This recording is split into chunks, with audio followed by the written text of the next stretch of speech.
Meus irmãos e minhas irmãs, paz e bem. Atrás de mim está o Santuário da Visão. Nós já o conhecemos por dentro. Então isso aqui é a sua fachada principal. Do lado está o nosso convento. Recordem-se que neste santuário dentro está aquela cela de Santo Antônio, aonde ele no último mês de vida aqui em Campo Sampiero, ele vinha à noite para aquele lugar para dormir. E durante o dia estava aonde está o Santuário da Nogueira. É o domingo, o dia do Senhor. A antífona de entrada vai dizer assim: considerai, Senhor, vossa aliança, e não abandoneis para sempre o vosso povo. Levantai-vos, Senhor, defendei vossa causa, e não desprezeis o clamor de quem vos busca. É o tema da fé que hoje está presente nas leituras que nós escutamos. Por coincidência, nós temos esse tema presente também na segunda leitura, porque recordem-se que a segunda leitura ela é lida de um modo contínuo como o Evangelho, então não é possível a coincidência temática.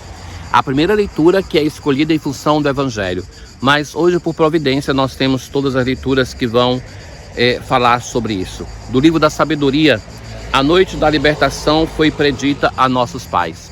Então, que foi anunciada e eles acreditaram. Para que, sabendo a que juramento não tinha dado crédito, se conservassem intrépidos. Ela foi esperada por teu povo como salvação. Então, Deus tinha falado para o seu povo, tinha anunciado a libertação e eles acreditaram. Acreditaram de um modo assim, de crer no absurdo, porque acreditar que Deus ia tirá-lo da escravidão do Egito, mas acreditaram, se abandonaram com dificuldade, com dúvidas, com arrependimentos, com pecado, mas foram se deixando conduzir pelo Senhor. Com efeito, aquilo com que puniste nossos adversários serviu também para glorificar-nos, chamando-nos a ti. Então, ao mesmo tempo que Deus puniu as pessoas do Egito, o faraó, com os seus seguidores, encontrou nessa libertação um modo de glorificar o seu povo, um modo de chamar o povo para um caminho de fé, para um caminho de conversão, de uma aliança com o seu Deus. Que os santos participariam solidariamente dos mesmos bens e dos mesmos perigos. Isso enquanto entoavam antecipadamente os cânticos de seus pais.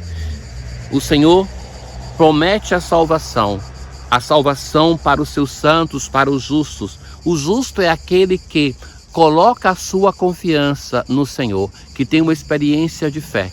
A justiça na tradição bíblica é o mesmo que a santidade. Não é a justiça a partir dos critérios nossos legais, mas é uma santidade, abandonar-se nas mãos de Deus. Assim o Salmo 32 reza: ó justos, alegrai-vos no Senhor, aos retos fica bem glorificá-los. A experiência de santidade e de justiça que vem de Deus, primeiramente é dom de Deus, é uma alegria. Mas o Senhor pôs o olhar sobre os que o temem. No Senhor nós esperamos confiantes, porque Ele é nosso auxílio e proteção. Da carta aos Hebreus nós temos hoje uma definição de fé. A fé é um modo de já possuir o que ainda se espera. Então, é um modo de antecipar nesta vida aquilo que vai acontecer no reino dos céus. A fé nos faz antecipar essa experiência de encontro, de abandono nas mãos de Deus. Um abandono confiante. E continua, a convicção acerca de realidades que não se veem. Quem crê em Deus não precisa ter a segurança dos sentidos, mas se abandona nas mãos de Deus. Aqui em Campo Sampiero tem uma linha de trem que nesse horário passa sobretudo cargas, são trens longos, então por isso o barulho que se sente, que é o do sistema de trem, que é ordinariamente o transporte público aqui que nos leva sobretudo para Pádua, para aqueles que precisam de ambiente universitário. E vai citar-nos exemplos de pessoas que acreditaram. Foi pela fé que Abraão obedeceu e partiu sem saber para onde ia. Foi pela fé que Sara, ainda que estéril e idosa, se tornou capaz de ter filhos. Todos eles morreram na fé. não receberam a realização das promessas, mas a puderam ver e saudar de longe e se declararam estrangeiros e imigrantes nessa terra. Então todos eles permaneceram a relação de fé. Veja, por exemplo, quanto tempo Abraão e Sara esperaram para ter o nascimento do filho e acreditar que eles seriam pais de uma numerosa nação, como os grãos de areia do mar, como as estrelas do céu. Foi pela fé que Abraão, posto à prova, ofereceu Isaque. Ele estava convencido de que Deus tem poder até de ressuscitar os mortos. Pela fé, é porque acreditou em Deus que eles se dispuseram a fazer tudo isso.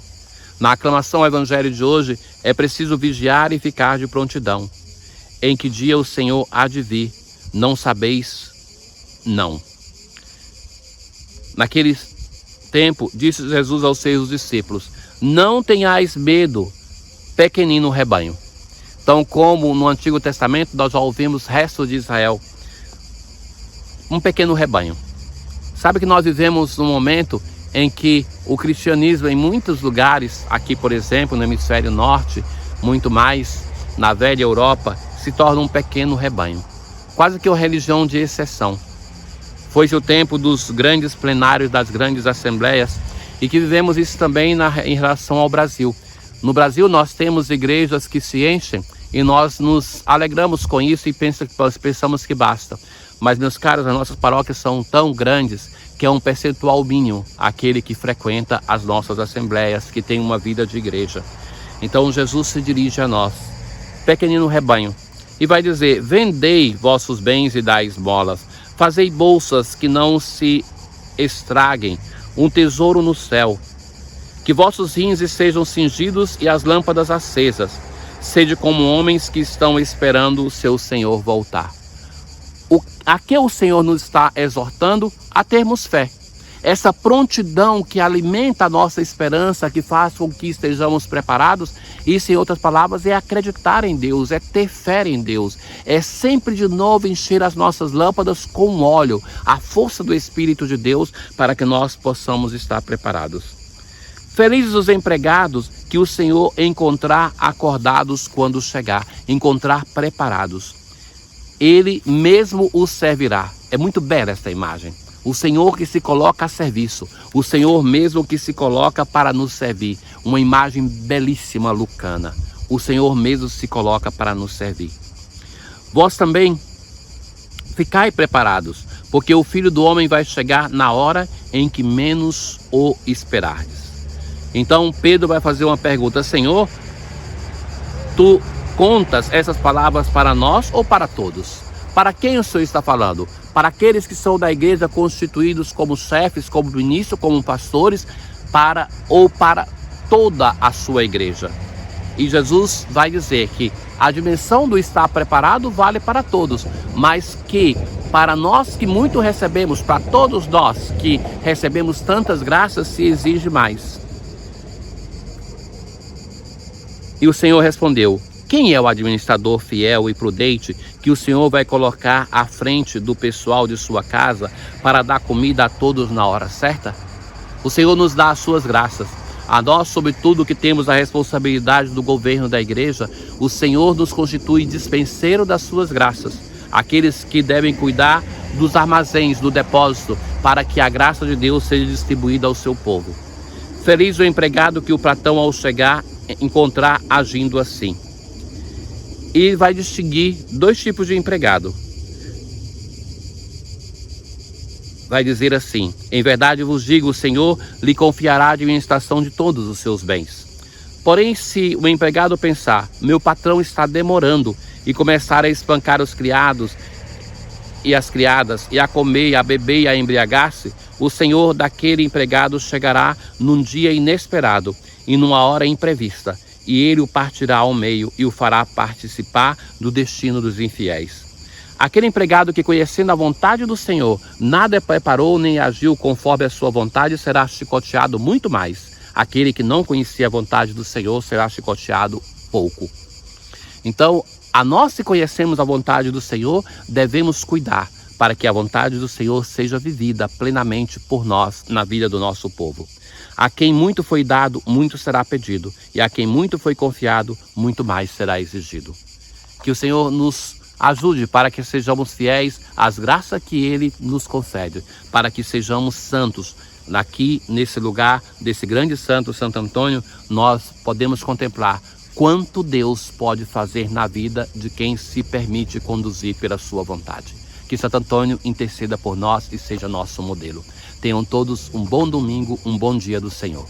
O Senhor esteja convosco, Ele está no meio de nós. Abençoe-vos o Deus Todo-Poderoso, o Pai, o Filho e o Espírito Santo. Paz.